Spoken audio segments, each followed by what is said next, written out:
On behalf of the San Luis Obispo County Agricultural Education Committee and the grant support of the Harold J. Miossi Charitable Trust, we are proud to present to you the Virtual Great AGventure experience. Please enjoy Apple Grafting with Joe Sabol. Hi there, my name is Joe Sabol and I used to teach at Cal Poly. I used to teach in the Ag Education Department, and I belong to an organization called the California Rare Fruit Growers. And the California Rare Fruit Growers, we like to graft trees. So today's lesson is about grafting. And there's another word for grafting, and it's called magic. Because we're going to do some magic with plants today. And it's pretty easy to do, and there are a lot of reasons why you need to learn how to graft. But the main reason that I like to graft is sometimes there's an unusual variety of apples that somebody else has, and I don't need another tree, but I just like to have a branch of that tree. So if you learn how to graft, you can bring a variety of apples to your house and put it on your tree, and this branch will be the variety of your friend's house. So you don't need a whole tree to grow one branch and taste the apples at your house. So what we're going to do today is I'm going to show you how to graft the tree and make a whole tree one variety. So it really starts with getting something to graft to. So you need a root stock. So the root is the bottom part of the plant, and there have been some root stocks developed that are really good root stocks. And the one we like to use in our club, it has a name, and it's a semi-dwarfing root. So no matter what you graft on the top of here, it'll never be 40 feet tall, because apples will grow 40 feet tall if they're on their own roots. But this is a semi-dwarfing root, which will make the tree a little smaller, and you can manage it a little bit. So we buy our root stock from a guy in Oregon. He sends us 1,000 roots. They look like this. They're just a dead stem, no leaves on it, just a little stem and a bunch of roots on the bottom. And we plant it in a 1-gallon can, and then we graft to the top of it. So this is a root, an apple root from England. The English people like small trees, so they started making dwarfing trees before we did. And so this actually has a name. That's a semi-dwarf root. So I planted this in a 1-gallon pot. So today I'm going to graft the top of it. So the first thing we're going to do, of course, is take the top off, because we don't want to graft the top of here. So I'm going to cut it off right here with a flat cut. Now usually in agriculture and horticulture, we make some kind of an angled cut. But today, I don't want an angle, I want a flat cut. So if you look carefully, the top of this is very flat, because I'm going to graft to the top of it. So step number one is to flatten this up, make this nice and flat, and give about 8 or 10 inches of root down here that's going to grow in the ground and make our tree nice. The second thing we need to do is kind of split this open a little bit to get ready to have our top part come. So the top part of the tree we're going to get from a neighbor's house. We need to have a neighbor that's got a good tree.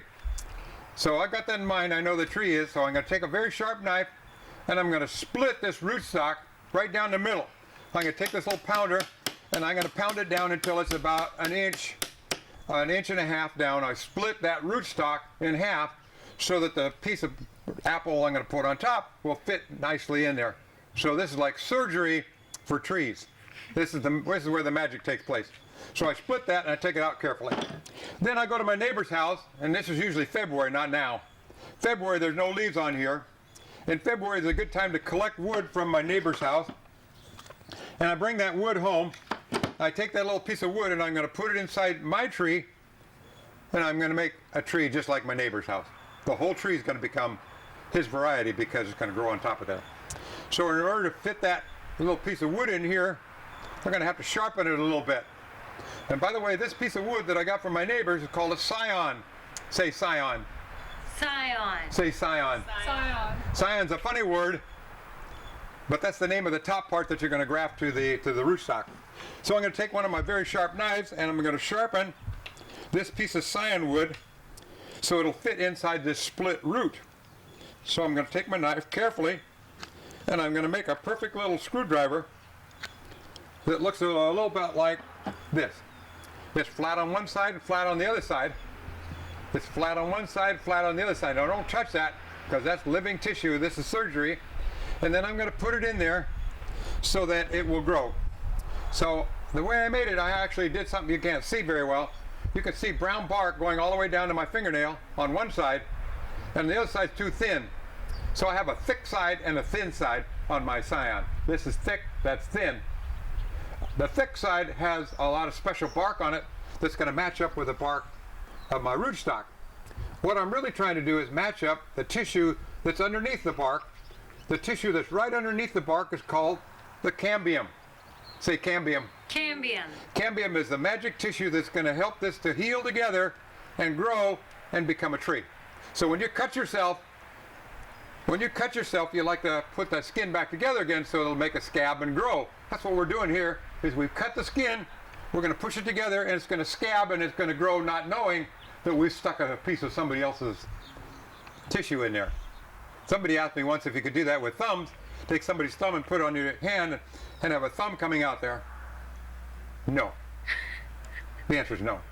Okay, so when I put this little piece of cyan wood into my rootstock, I push it in nice and tight until the bark lines up. The bark of the top and the bark of the bottom root connects perfectly together on one side. I don't know if you can see that or not, but the bark looks like the bark belongs right there. Can you do a close-up of that? Yeah, I've got to zoom in. Okay, perfect. That's a close-up. That's a perfect match of cyan wood from the top and the bottom, and they will grow together just like your skin will grow together, have a little scab there, and it'll grow, and it doesn't know any better. So in order to push it down in there nice and tight, then we need a little band-aid to put on it. So we put a little tape on it to hold it really strong because we don't want the wind to blow it over. So I'm going to tape it up with my green tape really tight and hide everything so no, it can't dry out, and it's going to be nice and strong. And I'll put a little knot in it just like that. Okay? Now that's tight, pretty tight, but it still can dry out a little bit, and I don't want it to dry out. So I'm going to put a little bit of tree seal on here. This is called tree seal, and what it is heavy-duty paint. And what it does is I'm going to paint the tip top right here, and I'm going to paint that shelf, and I'm going to put this tree seal, we sometimes call this goop. Say goop. Goop. Goop is a common term for this stuff. You don't get it on your clothes, but you goop up everywhere that you cut. Everywhere there's a wound, you put a little bit of goop on it, and then it won't dry out. Okay?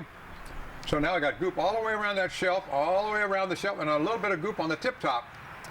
And I didn't tell you this, but there's a couple of buds here. There's a bud here, and a bud here, and a bud here. There's actually 3 buds that I left on this cyan. All 3 of those buds are going to try and grow and be a tree. I don't want all 3 of them to grow. I only want 2 of them to grow. So I'm going to cut that top one off, and I'm going to re-seal that just a tiny bit. Sometimes we call that re-gooping. I'm going to re-goop that just tip top, so only 2 buds are left on this scion. Now what's going to happen when you water this tree, those 2 buds are going to grow, and the buds down here are going to try and grow. We don't want the buds down here to grow because that's the root. We only want the buds up here to grow and become our tree. Would you like to see what happens 6 months from now? Say yes. Yes. 6 months from now, here's your tree. 6 months from now, here's the graft right down here. Here's the graft, and here's the 2 buds. What are the 2 buds doing? Well, they're growing like crazy. Now, you could let both buds grow, and this is the new tree from your neighbor's yard. So the apples that come on this tree, will be exactly duplicates of your neighbor's tree. That'd be one way to do it. Another way to do it is you could cut this guy off, let this guy grow and be your neighbor's tree, and then you could graft another apple on here. So you'd have an apple tree that has 2 varieties on it. So you could have a green apple on this side and a yellow apple over here. By the way, this is the yellow apple. The yellow apple has some red in it, so that's a fun one to put on your neighbor's tree at night. You can graft a yellow apple onto somebody else's tree at night, and they don't know it, and they bite into it, and it's got pink inside. Now, it's kind of fun to graft. That's one of the reasons I like to graft at night, is because all of my neighbors have grafted trees in their yard that they don't know about. So grafting is a lot of fun to do at night. Matter of fact, in San Francisco, there's a group of people who graft trees at night.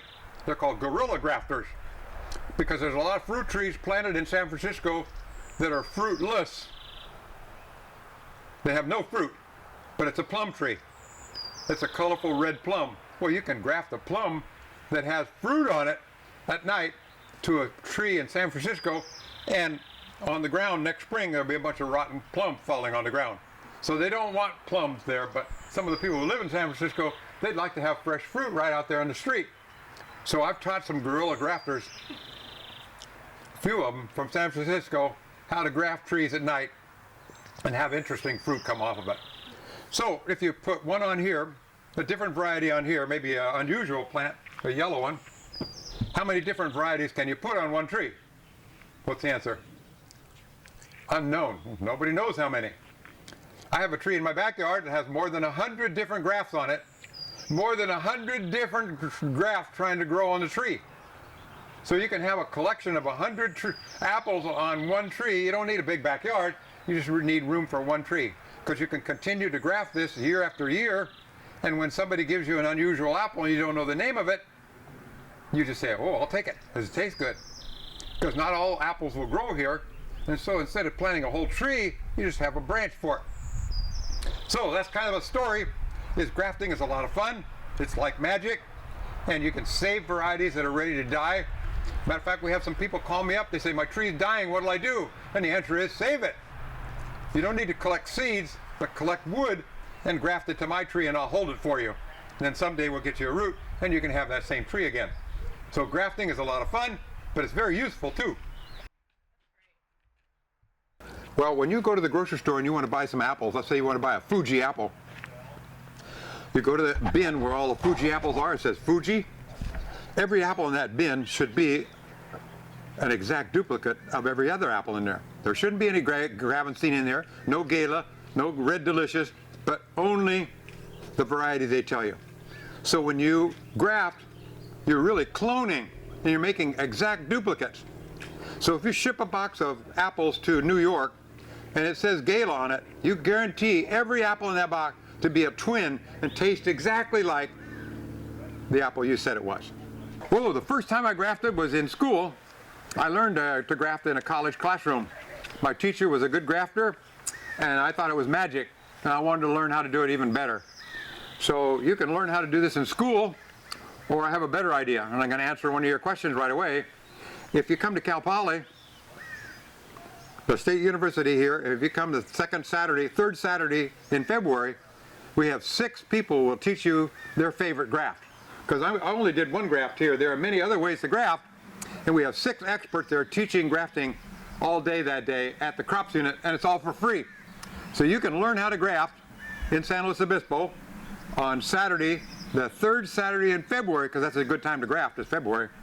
And those 6 people will tell you 6 different ways to graft when you go home that afternoon. Yes, you can. Matter of fact, one time I was an animal science teacher who wanted me to come over to his house and graft his roses for him. Well, I'm not very good at roses, but I grafted his rose for him because he had a neighbor that had a red rose that he wanted on his rose. So I took some budwood from the neighbor and put it on his rose. And because I'm not very good at it, they didn't all grow. I put 4 grafts on there and only 2 of them grew. Well, I've tried grafting dragon fruit, which is cactus. That's the strangest one ever, grafting cactus. And I go on YouTube to watch how they do it, and it looks pretty easy, but it's a little harder than I thought. So I've grafted cactus, but it hasn't been successful yet. It's the 3rd Saturday in February where people bring wood. Everybody goes home, go to their house, and they prune off wood from their tree, and they'll label it, this is a Gala, and they'll bring a whole bunch of these, and they'll label them Gala, and they put them on the table. So you can go there, pick up a Gala, and run home that night, and you have a Gala branch on your tree. So one night I went to Cal Poly and I brought home 26 new varieties of apples that I didn't have on my tree. So that night I grafted 26 times on my tree, all for free, with wood that somebody else said was something. You can't trust people to tell you what they are because sometimes they don't know. So they put down unknown red apple. Oh, I'll take it. Because I like unknowns, because they don't all grow in San Luis Obispo.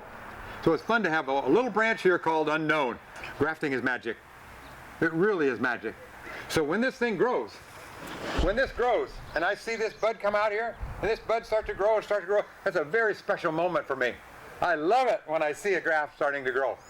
It's magic happening right there in your yard, especially if somebody sold you this. Because you can actually buy cyan wood on the internet. You could buy wood from people who have unusual trees in Washington or Oregon or Florida, and you could try it in your town. So you pay $2 or $3 for a little piece of wood, put it in your tree, and when it starts to grow, you say, oh boy, how fun that is. And then when it gives you an apple someday, oh my golly, that's a very special day. Is when you get an apple on a tree that you grafted yourself. So it's a lot of fun to graft. It's also fun to eat apples that came from Washington that somebody told you, oh, that won't grow here. And you say, oh, let me try it.